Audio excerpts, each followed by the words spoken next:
Halo guys, balik lagi dengan Efek Anime.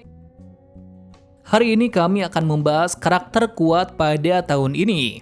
Seperti yang kalian tahu, perkembangan anime One Piece dalam beberapa tahun ini cukup menakjubkan. Yang mana Oda sudah mulai menunjukkan seluruh kekuatan dari orang misterius yang sudah ditunggu oleh para fans. Mengingat cerita sudah mulai memasuki final saga. Nah, karena itu kami akan merangkum siapa saja karakter terkuat pada tahun ini. Sebelum kita menuju ke topik utama, jangan lupa untuk klik subscribe dan nyalakan lonceng notifikasinya agar selalu mendapatkan update seputar informasi anime dari kami. Dan berikut karakter terkuat anime One Piece versi Efek Anime.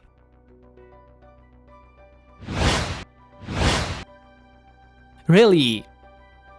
Posisi ke-11 ditempati oleh Rayleigh. Meski sudah tua, kakek berambut putih ini masih menjadi momok yang mengerikan bagi pemerintahan maupun bajak laut.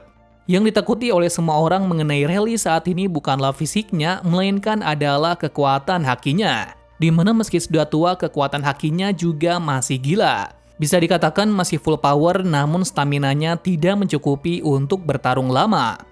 Akan tetapi dengan kedatangannya saja sudah pasti membuat semua orang langsung kebingungan sendiri. Contohnya saja dari peristiwa baru-baru ini, yakni pada saat di Amazon Lily. Saat itu dia datang ke sana lantaran dia merasa kalau Pulau Wanita sedang dalam bahaya dari angkatan laut dan bajak laut. Dan ternyata benar, saat itu Kurohige sudah hampir berhasil mengalahkan Hancock dengan kekuatan buah iblisnya. Seketika itu pula dengan sangat epiknya, Rayleigh dengan haki rajanya membuat Kurohige dan marin yang ada di sana langsung terdiam. Bahkan tak hanya itu saja, Rayleigh juga bisa mengusirnya. Well, meski dengan jujurnya dia masih beranggapan kalau dirinya saat ini tidak mungkin bisa mengalahkan Kurohige. Sebaliknya dari sisi Kurohige tidak demikian. Kenapa seperti itu? Meski dia berhasil menyudutkannya bukan berarti dia bisa menang. Bisa saja dia terluka parah atau kehilangan anak buahnya. Jadi dengan alasan inilah solusinya hanya satu, yaitu mundur. Nah, jika menurut kalian, apakah jika pertarungan berlanjut Rayleigh akan menang?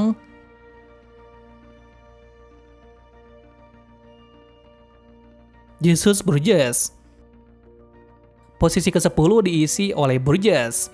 Burgess mendapatkan posisi ke-10 karena baru-baru ini dia mendapatkan kekuatan yang tak masuk akal, di mana dia memakan buah iblis Rika Rikanomi, membuatnya mendapatkan kekuatan yang sangat overpower. Terlihat saat mengepung Law, Burgess mengangkat gunung dan melemparnya dengan sangat mudahnya. Yang artinya, sekarang Burgess sudah termasuk pada karakter yang sangat kuat dalam anime One Piece. Walaupun belum diketahui seberapa kuat dirinya itu, tetapi dengan kekuatan seperti itu akan menjadi sosok penyerang yang sangat mematikan. Bahkan saat itu Law sampai mengatakan kekuatan dari Burgess memang tak masuk akal. Sejujurnya sebelum memakan buah iblis ini, kekuatan darinya sudah sangat kuat, sehingga membuatnya menjadi komandan nomor 1 pada bajak laut Kurohige. Lalu setelah mendapatkan kekuatan ini, maka sudah jelas Burgess merupakan salah satu orang yang harus diwaspadai oleh komandan Yonko lainnya.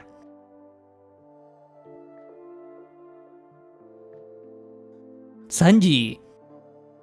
Posisi ke-9 ditempati oleh Koki yang satu ini. Sanji sekarang sudahlah sangat berbeda dari yang dulu, di mana sebelum mendapatkan kekuatan awakening-nya, dia masih memfokuskan serangan pada kaki-kakinya.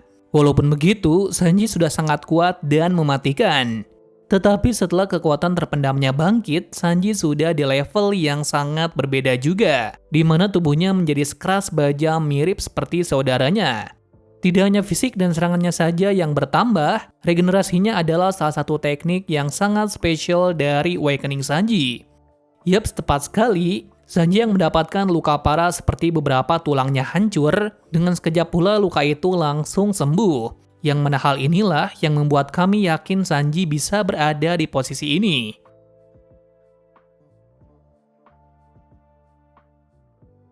Zoro. Posisi ke-8 ditempati oleh pendekar pedang yang buta arah.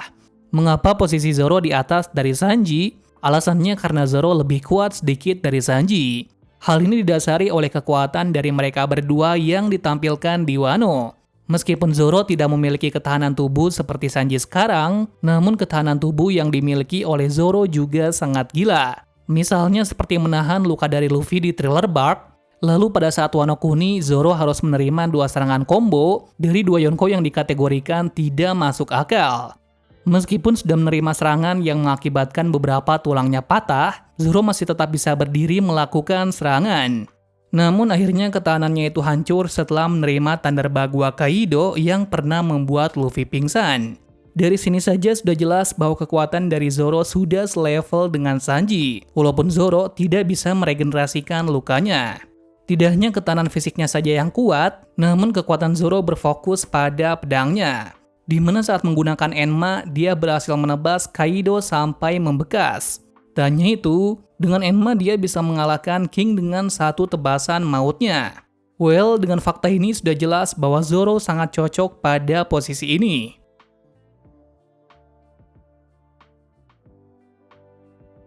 Law dan Kid. Posisi ketujuh diisi oleh kedua orang yang memiliki pemikiran berlawanan.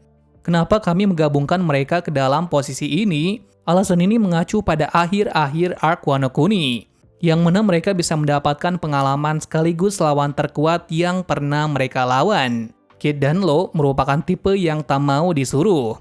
Hal inilah yang membuat mereka menjadi menarik. Namun karena Luffy dan lawannya adalah Big Mom, maka mau tak mau mereka berdua harus bekerja sama. Disinilah kekuatan dari Kid dan Law ditunjukkan, di mana pada mode awakening-nya Law dan Kid mengeluarkan kekuatan yang tak biasa, yang mana Kid bisa menggunakan medan magnetnya ke setiap korbannya, serta bisa mengeluarkan laser berkekuatan tinggi. Berkat kekuatan lasernya pun dia bisa mendorong Big Mom jatuh ke bawah Onigashima. Meskipun Big Mom masih merasa tidak terlalu kesakitan. Sebaliknya Big Mom malah mewaspadai Law, dikarenakan dia dengan mudah bisa menyerang organ dalamnya yang membuat Big Mom selalu kesakitan dan terluka parah. Parahnya lagi, Law bisa membuat Big Mom terluka sampai matanya memutih dengan kekuatan Puncture Wild.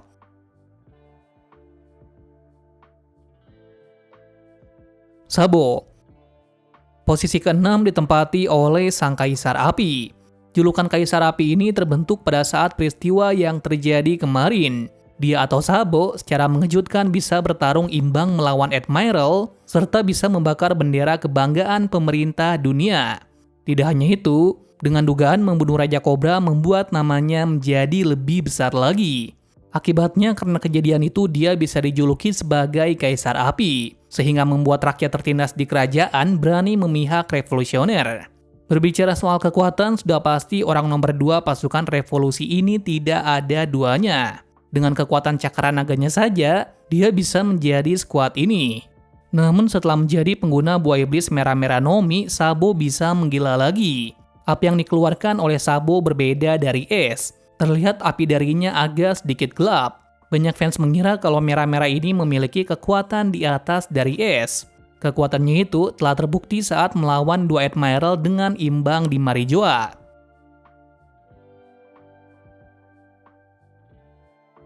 Kurohige. Posisi kelima diisi oleh Kurohige. Awalan final saga ini Kurohige menjadi sosok yang paling disorot, dikarenakan mulai sekarang dia sudah bergerak untuk mencapai pulau terakhir, mengingat dia sudah mendapatkan buah iblis yang diinginkan untuk kelompoknya. Apalagi di sini dia sudah mendapatkan orang yang bisa membaca poneglyph. Jadi tidak menutup kemungkinan dia bisa mencari pulau terakhir tanpa menculik Robin terlebih dulu. Untuk kekuatan dari Kurohige pasti kalian sudah tahu dan sama seperti 2 tahun lalu. Dia masih mengandalkan 2 kekuatan buah iblisnya. Sekarang juga masih demikian. Perbedaannya di sini Kurohige sudah menguasai Bushoku Haki. Dalam artian dia sudah memperbaiki sisi lemahnya. Jadi dengan begini Kurohige sudah tidak akan lemah saat berhadapan jarak dekat.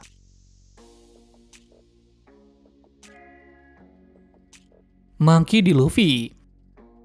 Posisi keempat ditempati oleh kapten kita yaitu Monkey D. Luffy.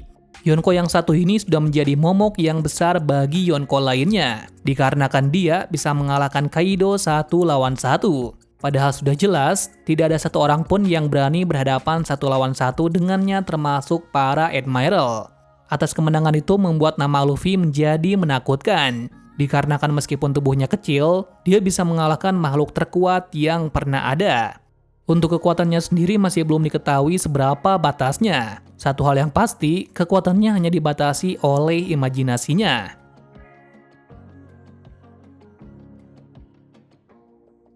Mihawk. Seperti yang kalian tahu, Mihawk masih menempati posisi ketiga, mengingat dia adalah salah satu rival terkuat dari Shanks. Kalian tahu sendiri bahwasannya tebasan dari Mihawk ini sangat diwaspadai oleh para Admiral dan Yonko. Tebasannya bisa membelah apapun yang dia mau, sehingga karena itu dia dijuluki dengan pendekar pedang nomor 1 di dunia. Tak hanya itu saja, ternyata dulunya Mihawk dikenal dengan pemburu angkatan laut. Dia berniat melawan orang di angkatan laut yang kuat-kuat. Akan tetapi, hal itu terhenti karena dia diundang menjadi si Chibukai, lantaran dia sekarang memilih hidup dengan damai saja. Akibat si Chibukai dibubarkan, Mihawk pun bekerja sama dengan Crocodile membentuk organisasi Cross Guild, yang dimana seharusnya dia menjadi Yonko. Namun karena dia ingin hidup damai, dia memberikan nama Yonko itu kepada Buggy.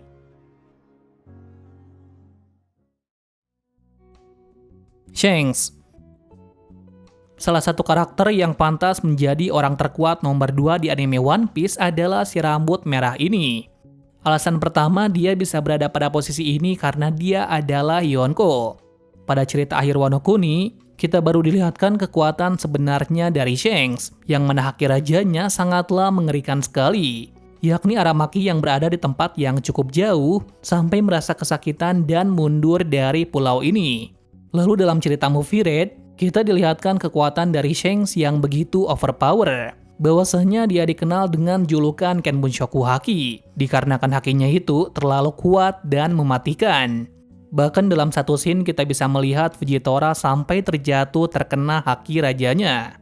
Terus dalam serangan akhir melawan Toad Musica, Shanks mengeluarkan kekuatan yang sangat epik, yakni pedang api membentuk sebuah monster yang sangat epik. Entah seberapa kuat serangannya itu, satu hal yang pasti sangat mematikan.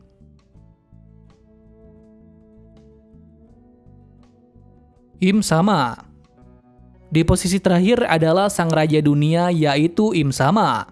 Walaupun di sini belum diketahui sekuat apa orang legendaris ini, namun banyak orang mengatakan dia adalah sosok yang paling kuat. Konon katanya dialah orang yang berhasil menjatuhkan Joy Boy di masa lalu, yang mana sudah berarti Im Sama memiliki kekuatan yang sangat gila. Tapi untuk sekarang kita belum bisa melihat secara langsung sebenarnya apa kekuatan dari orang ini. Akan tetapi kita bisa melihat dari insiden Lulusia kemarin. Setelah membuka matanya dengan lebar, jatuhlah 16 cahaya misterius di atas kerajaan Lulusia.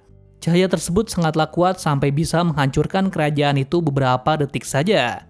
Di mana ini sangatlah aneh dari mana cahaya itu berasal dan kenapa Im Sama membuka matanya dengan lebar. Kemudian banyak spekulasi bahwa itu adalah kekuatan dari Im Sama yang bernama Uranus. Namun Oda belum memberitahu apa itu kekuatan dari Im Sama atau bukan. Tapi yang harus digarisbawahi di sini adalah kekuatan itu ada hubungannya dengan Im Sama. Mungkin itulah 11 karakter kuat menurut versi kami di tahun ini. Bila kalian memiliki pendapat yang lain, kalian bisa sertakan di kolom komentar. Terima kasih sudah menonton video ini dan sampai jumpa di video selanjutnya.